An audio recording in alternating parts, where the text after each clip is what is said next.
8 फेरों का 8वां वचन। स्वाति ने इसी साल शहर के कॉलेज से पढ़ाई पूरी की है और अब उसके लिए जगह जगह से रिश्ते आने लगे हैं।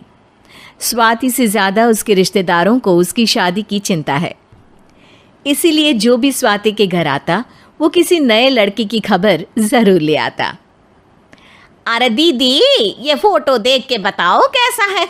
राहुल नाम है लड़के का, मेरी सहेली की बहन का बेटा है। अपनी स्वाति के साथ एकदम प्यारी जोड़ी लगेगी इसकी। ज़रा दिखाना, फोटो तो बढ़िया लग रहा है। कोई गलत आदत वादत तो नहीं है ना इसे?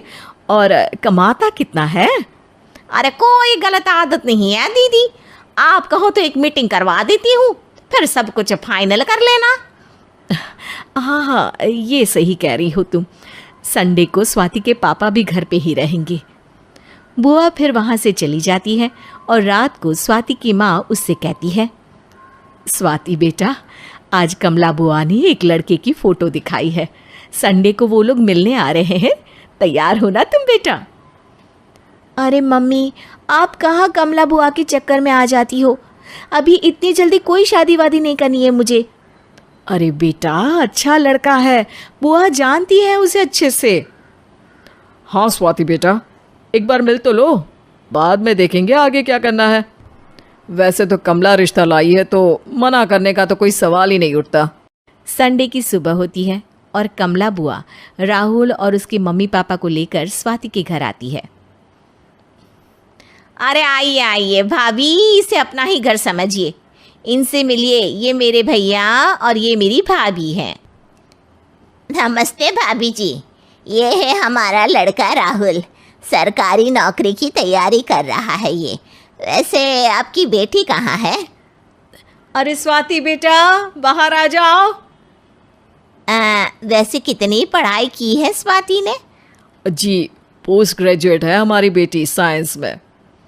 ये सब तो ठीक है, पर घर संभालना जानती है या नहीं? हमें कौन सी इससे नौकरी करवानी है, नौकरी तो मेरा बेटा करेगा ही। पर मैंने इतनी पढ़ाई की है और आप चाहती हैं कि मैं घर पर ही बैठी रहूं?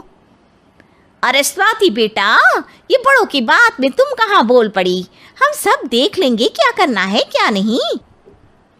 हम तो इसी बात में विश्वास करते हैं कि घर के लड़कियां घर में ही रहे तो ज़्यादा अच्छा रहता है। वरना भाई साहब, आप तो आजकल के हाल जानते ही हैं, कितनी घटनाएं होने लगी हैं औरतों के खिलाफ। स्वाति बेटा, रसोई का काम तो पूरा जानती हो ना? शादी के बाद तुम्हें ही संभालना है वो सब। अरे बहुत अच्छा खाना बनाती है ये, आप सब लोग इसकी तारीफ करते नहीं थकेंगे। लो भाई, हो गई मीटिंग, अब शादी की तारीख फाइनल कर लेते हैं, क्यों भैया? भाई, हम तो पंडित जी से चर्चा करने के बाद ही तारीख फाइनल करेंगे। सालों से हम उनकी बातें मानते हुए आ रहे हैं।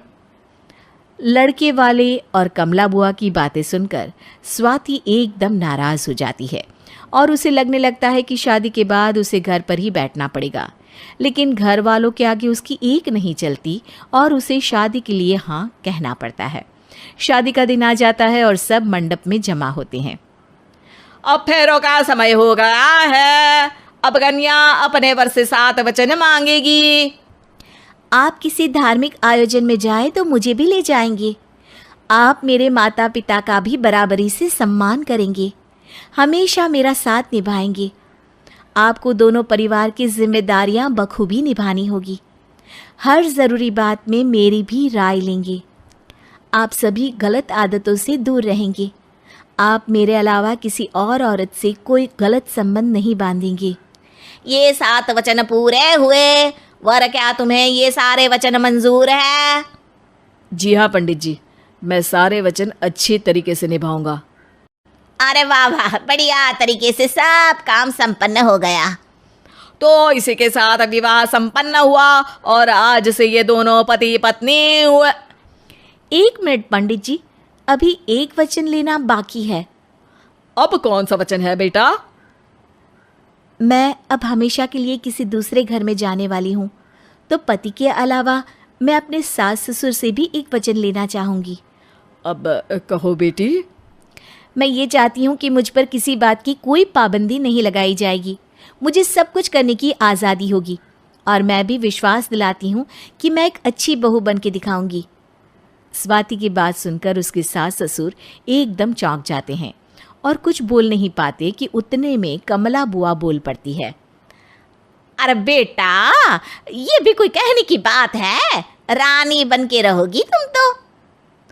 वचन देने से पहले सोच लीजिए, क्योंकि शास्त्रों में वचन ना निभाने वालों के लिए नरक से भी बदतर सजा लिखी है।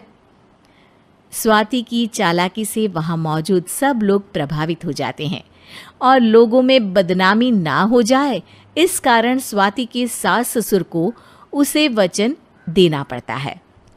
अरे कैसी अपशकुन वाली बातें कर रहे हैं आप पंडित जी। हमें मंजूर है बेटा तुम्हारी शर्त। स्वाति अपनी समझदारी से अपनी बात अपने ससुराल वालों से मनवा लेती है और खुशी खुशी राहुल से शादी कर लेती है। अब से हर शादी में मैं खुद 8 वचन दिलवाऊंगा। ओम मंगलम मंगलम मंगलम।